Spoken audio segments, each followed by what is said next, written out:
Governor Walz's opponent in 2022 also brought up a lot of criticism about his handling of the riots. The governor was still reelected.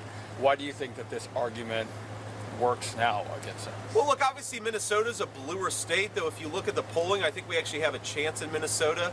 The fact that Governor Walz was reelected in 2022 doesn't mean voters aren't bothered by his record. It just means that not enough of them were bothered enough to go in the other direction. You're obviously rowing uphill in a state like Minnesota, but I think a lot of Minnesotans are just sick of the garbage. They're sick of the lack of common sense in our government, and we have a real opportunity to turn Minnesota red. We're going to fight for it. Obviously, we're here campaigning and talking about these issues, but I think my message to Minnesotans is you don't have to agree with everything I say. You don't have to agree with everything that Donald Trump says, but if you want more affordable groceries, a secure southern border, and a president who supports the law enforcement officers who keep us safe, Donald Trump is the only option in town. What did Donald Trump mean by an enemy within?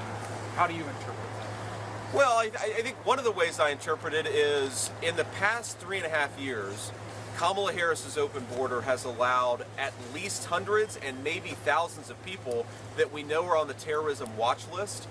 Thanks to her special immigrant visa program in the wake of the disastrous Afghanistan withdrawal, just in Oklahoma City, you had a person who was threatening a major terrorist attack on Election Day and, of course, was working with a co-conspirator.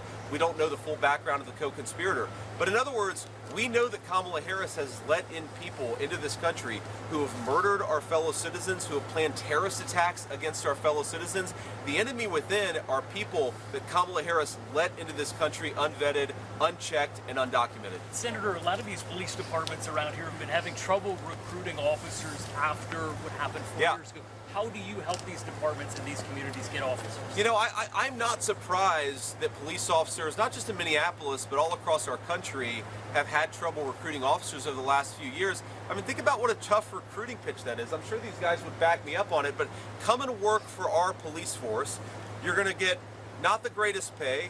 You're going to work very hard. You're going to endanger your life. And then when rioters and looters try to burn down our precinct, your own governor is going to abandon you. That's why we have a recruitment crisis, is because the leaders of this country have abandoned law enforcement. We need to give these guys better pay. I've sponsored legislation actually to end the Social Security penalty that exists with a lot of their pensions. We got to make sure that they have everything they need, but I think most importantly, you need leaders who support the law enforcement officers as they do very, very hard work. These are the guys that really, you know, one of them has the thin blue line hat on. What does that represent?